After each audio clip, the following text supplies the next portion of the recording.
When I was a kid, Mom always knew when I was lying. I'd shift around, do a little dance, maybe even laugh. I thought I was fooling her. Shame on me. Months after the deaths of 4 innocent Americans in Benghazi, long after the presidential polls have closed, the $64,000 question, did the president order the rescue of Americans that night?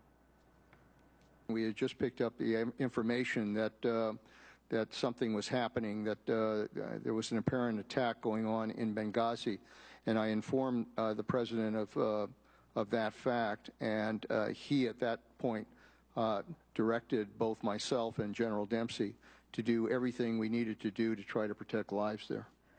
Okay, if the president gave the order, why weren't Ty Woods and Glenn Doherty, killed 7 hours later, rescued? But of course, the president was worried since he didn't know if our ambassador, Chris Stevens, was still in the compound, taken hostage, being dragged through the streets at a local hospital, or worse, possibly dead. Did you have any further communications with him that night? No. Did you have any other further communications? Did he ever call you that night to say, how are things going? What's going on? Where's the consulate? No. Did you communicate with anyone else at the White House that night? No. No one else called you to say, how are things going? No. Okay, the White House didn't follow up. But Dempsey and Panetta would have moved military assets to protect Americans. So why didn't it happen? The United States military, as I've said, is not and frankly should not be a 911 service capable of arriving on the scene within minutes to every possible contingency around the world. This was pure and simple, in the absence, as I said, of any kind of advance warning, a problem of distance and time. Advance warning? The emergency cable from our ambassador was not enough? Distance and time? This week they said the nearest aircraft was 3,000 miles away in Djibouti. But we already know there were F-16s in Sigonella, Italy. Sigonella is a NATO base. It has all kinds of bombs, and it's just 2 hours away. So who are we to believe? Was the order that only the President of the United States can make, was it issued? What really happened? Simple question. If the families asked me, would it be fair to say that you were in charge? You know, it's not that simple, as you know. I mean, I think the people that were in charge were the people on the ground. Pretty amazing, isn't it? It's almost like that line, who's on first? It was the people on the ground who asked for help because they couldn't protect themselves. You know, I find it interesting. Just this week, we get the Obama administration's justification for using drones to kill Americans without any due process. Now, do you remember when the same administration wanted to bring the 9/11 terrorists from Gitmo to New York City, give them a trial, give them lawyers, give them translators, Mirandize them, give them those old constitutional rights? Foreign terrorists.